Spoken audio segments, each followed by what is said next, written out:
Hello. Okay. Is it? Okay. Okay. Oh my god! I can't freaking believe this. DC fandom. Oh crap. I can't believe this. I overslept. I mean, what did I miss? I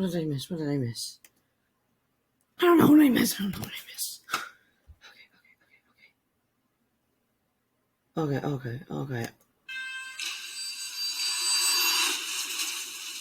How do I get... Tell me what I can do. Oh, yeah, we're gonna have fun. Okay, so how do I get in? Wait a minute, so...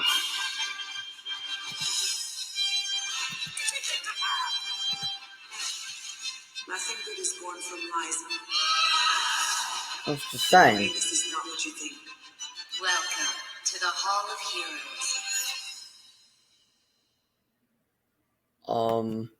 By artist Domo Stanton of me flying through the city. Lovely. Okay, am I... Well, thank you all so much. It's been wonderful. 11-14, so... Thank you, G. Willow, Dirk Maggs, Michael Sheen, and of course, Neil Gaiman. Thanks for joining us, and enjoy the rest of DC Fandom. Right, what time is it? Dreams, nightmares, demigods, and fallen angels. I'm officially in and can't wait to dig into Sandman. Right now, let's get back to hearing from our fans. What time is it? Oh, crud. Gosh, dang it. My schedule. I can check my schedule. So, right now, oh, they're doing a one-on-one here. So I don't think I missed anything. I mean, it wouldn't matter if I missed anything with Wonder Woman. So I think I'm good. Technically have like a superpower. So how do I do this? Her intelligence and Luke and her physical strength. So I do look forward to seeing that for playing. How do I do this? Oh, crud! How do I this street kid's perspective from a person that saw these superheroes growing up? Because that was also really important for Ryan. You know, to see Batwoman. How do I be an out lesbian and to have a superhero role model to look up to, and then now all of a sudden I'm filling those shoes. So amongst the ones that have already been doing it, I think that's going to be up. Okay, so how do I go to DC fandom? Culture shock for her. Oh, I should probably have this on. Role in all of this dynamic. Hola mi gente, I'm Gabby Cam, your host from Mexico City. For nearly 60 years, DC has played with the intriguing concept of the multiverse. It allows multiple dimensions all to exist at the same time, which means multiple versions of me could actually exist right now. And not only that, on these other worlds, or even an alien. I wish I knew what kind of alien I would be. Oh, I need to figure this out. I don't know how to do this. So is it like getting started? We can't go anywhere yet? I'm super lost. The multiverse has been at the heart of DC almost from the very start. But the moment most fans think of is this one. In the Silver Age of comics, when the Flash met the Flash in 1961. In Flash of Two Worlds, DC created a story where the Flash could be Barry Allen and Jay Garrick at the very same time. And created the architecture that would allow DC to be. I'm still mad with myself that I just sort of missed the beginning of this. I wanted to see what it would look like in the beginning. Oh, I knew I should have stayed up. Or I knew I should have went to bed. I feel either way. I feel really. I'm just pissed with myself. In a truly epic event. But this is not the first time DC has explored the multiverse, and trust me, it will not be the last time fans will see it. As DC is fully embracing this exciting creative concept and how it can open up endless opportunities. How can I go to DC fandom? TV shows, film. No, I want to go and explore the other stuff. In the DC fandom, I am so excited to have our own crossover moment and talk about what the multiverse really is for DC, how it informs every story DC tells. How do I do a crossover? I gotta or on the screen and moving forward. I'm Tiffany Smith, and I'm so excited to welcome our panelists here today. First up, we have got a legendary comic book artist in his own right. He is also the chief creative officer and publisher for DC, and he sits at the heart of everything DC does and is a master of the multiverse. Hang on, where do I, Next up, he oversees DC's films, which run the gamut from The Joker to Aquaman, and has huge plans for where DC movies are about to go next. Walter Hamada, how you doing, sir? Hello, I'm good. I gotta make sure I got this, because And I finally, might one forget of the key how architects to... of DC's Arrowverse and the amazing Crisis crossover event. He is executive producer of nearly a dozen fan-favorite DC shows like Where's- Batwoman, The Flash, Supergirl, Doom Patrol, Titans, and the upcoming Superman and Lois, and many, many more. It's Where's crazy. the how can How are I, you? like, move Very around good. thing? Great to be here. Let's just kind of go to the top of it, and I'm going to go to you, Jim. What exactly is the DC multiverse for people who may not know? Right, I forgot how to do When this! people think about superheroes, they know the names, the costumes, the powers, the origins, and it kind of tends to be this sort of monolithic kind of thing. But one of the things that really is distinct and unique to DC is that it's the first Hang on, large I'm work of gonna... fiction that has leaned upon this idea that we are not alone. We have this reality, this Earth, but that there are alternate realities that sit side by side with us in an infinite number. And on each of these different Earths, we exist, but maybe in slightly different variations, right? We might be different. Oh, the Wonder Woman official 2 trailer is out. This extends to all I missed superheroes. that. So you start seeing this kind Oh, of it's on endless YouTube.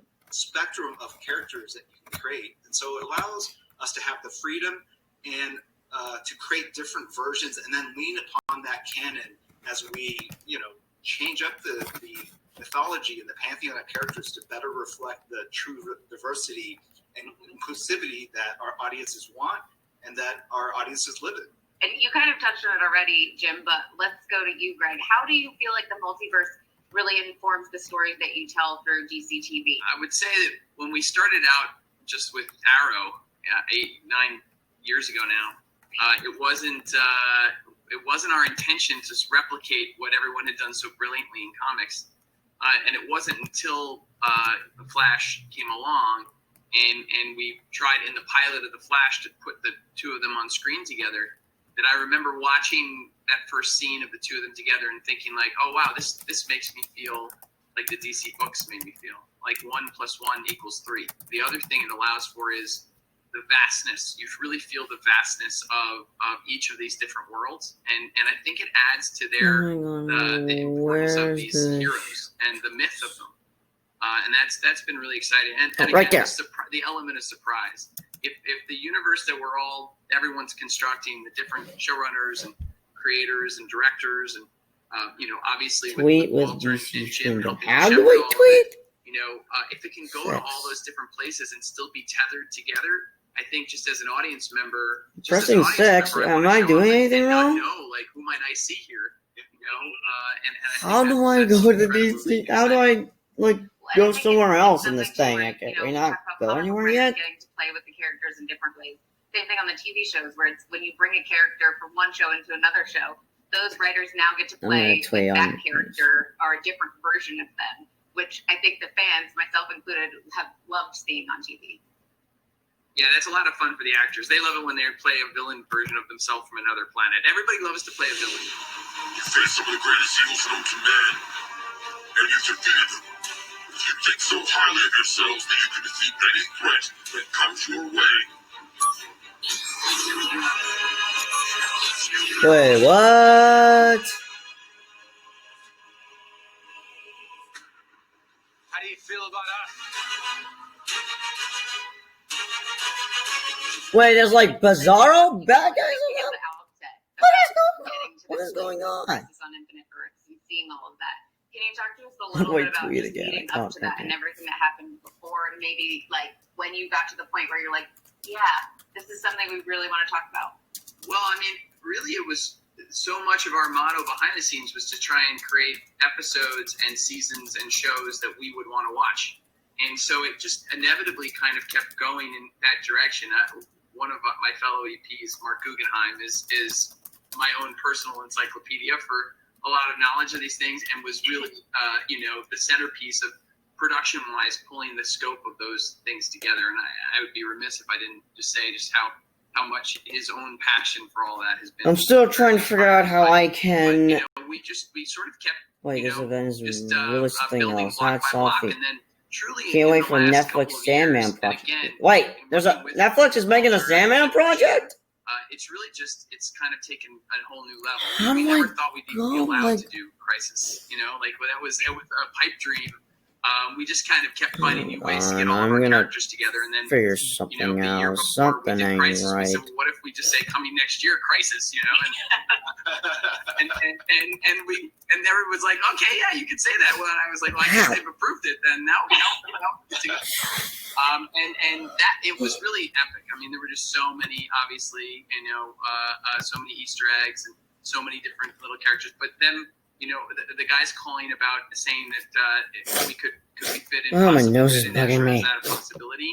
I have a That's running really nose. for the first time historically, combining a TV character and a film Oh, character yeah. in that way, is I think it feels like the beginning of a whole new generation of how we can begin to do these things, and that's just as a storyteller, that's really, really exciting. Well, I feel like a kid in a candy store being I like, "We got know. Crisis on Infinite Earths. What's next?" But can you talk a little bit about what's going to happen in the world post Crisis on Infinite Earths? Well, we are, yes, because because certain worlds have been combined, we're mindful of that now.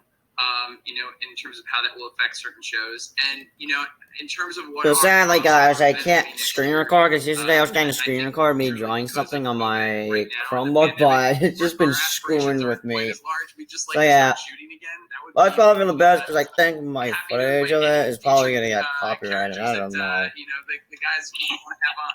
I think that was truly a thrill. How did that crossover event happen with Ezra? And talk about the conversation of when you guys were like, "Could this work? Can we get him here?" We've been developing on the feature side our Flash script for a while, which was leaning into Friends of the DC films. Is he like Kevin Feige, but DC? And again, I'm focused very much on the movies and what we're doing, and Jim was just like, "Would you?" Since we're leaning into the multiverse, would you ever? Oh, wait a minute. DC fandom Hall of Heroes will begin at 10 a.m. Finish the pitch. He was like, and end on 10 p.m. on 23rd. Explore the Multiverse will begin at 10 on September 13th and end. Oh, so let me get this straight. I can't explore and I can't go anywhere because we'll just be on the Hall of Heroes. I can't go anywhere. Oh dang! I really thought. So we're just gonna be stuck on this thing. Right before the holidays, you were editing. I mean, I didn't know what it was gonna be like. I mean, I thought I was just gonna be like a virtual little mini character or whatever. So I'm guessing that's. I'm just super confused. I knew, how I'm gonna check some stuff. Super confused. Anything I missed? Oh, what did I miss? This is new footage. A lot of the stuff, like Green Lantern, was kind of old footage. This is new stuff, and we had to track down the costume for Ezra. Luckily, he still fit into it.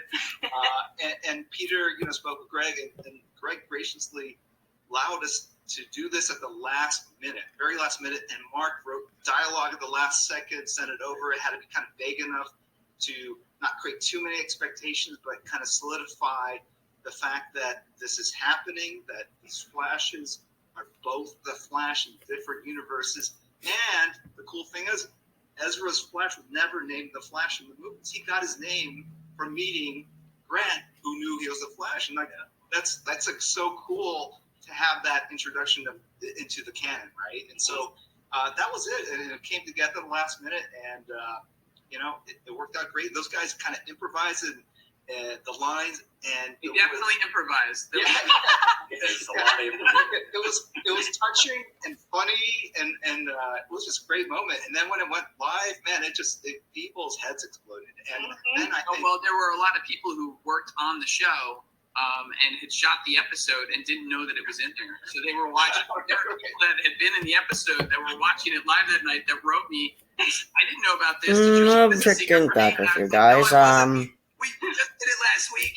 yeah. So yeah, I did miss. Cosplay? Oh, do you want a selfie, bro? I'm sorry. Wait, Flash and Flash? Also, the Flash. Also the what? The Flash. The